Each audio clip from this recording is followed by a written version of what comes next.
Stewart is back on Daily Show. You guys know Jon Stewart is obviously a comedian. He was the host of Daily Show for a long time. He left in 2015, I think it was, or 16.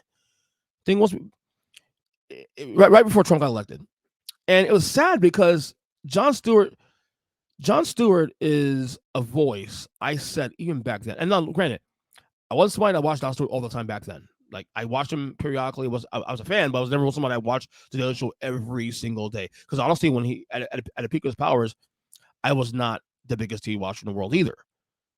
I was always back then I was in a band and I didn't have time to watch TV. I was either in the studio writing music or was doing other things. But Jon Stewart, I've always said for a long time, was a voice, especially in Trump era, in the Trump era, before he got elected, that was absolutely needed and missed in the this field. Here's a clip from his return, his first episode, because he got a lot of backlash from people on both sides of the aisle about his comments on both the upcoming election between Trump and Biden. Here's a clip from the show. What the are we doing here, people? These two candidates, they are both similarly challenged. And it is not crazy to think that the oldest people in the history of the country to ever run for president might have some of these challenges. Now, Democrats will say that any criticism like this, especially of Biden, is unfair because you just don't know Biden like they know Biden. I was in almost every meeting with the president, and the president was in front of and on top of it all. Did anyone film that?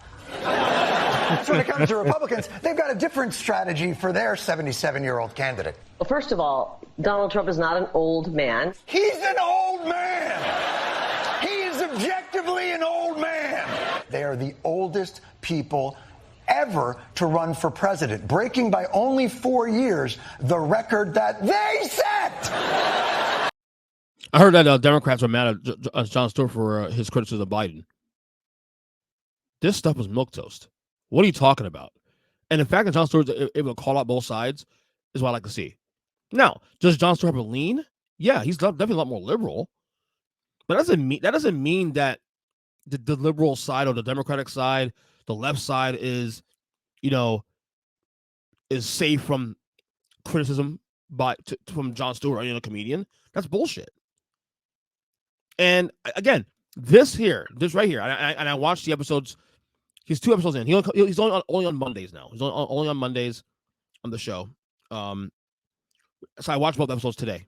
He did one. First episode was obviously on Biden and Trump and the upcoming election, and the other one today that I saw yesterday rather was on Tucker Carlson's interview with Vladimir Putin in Russia.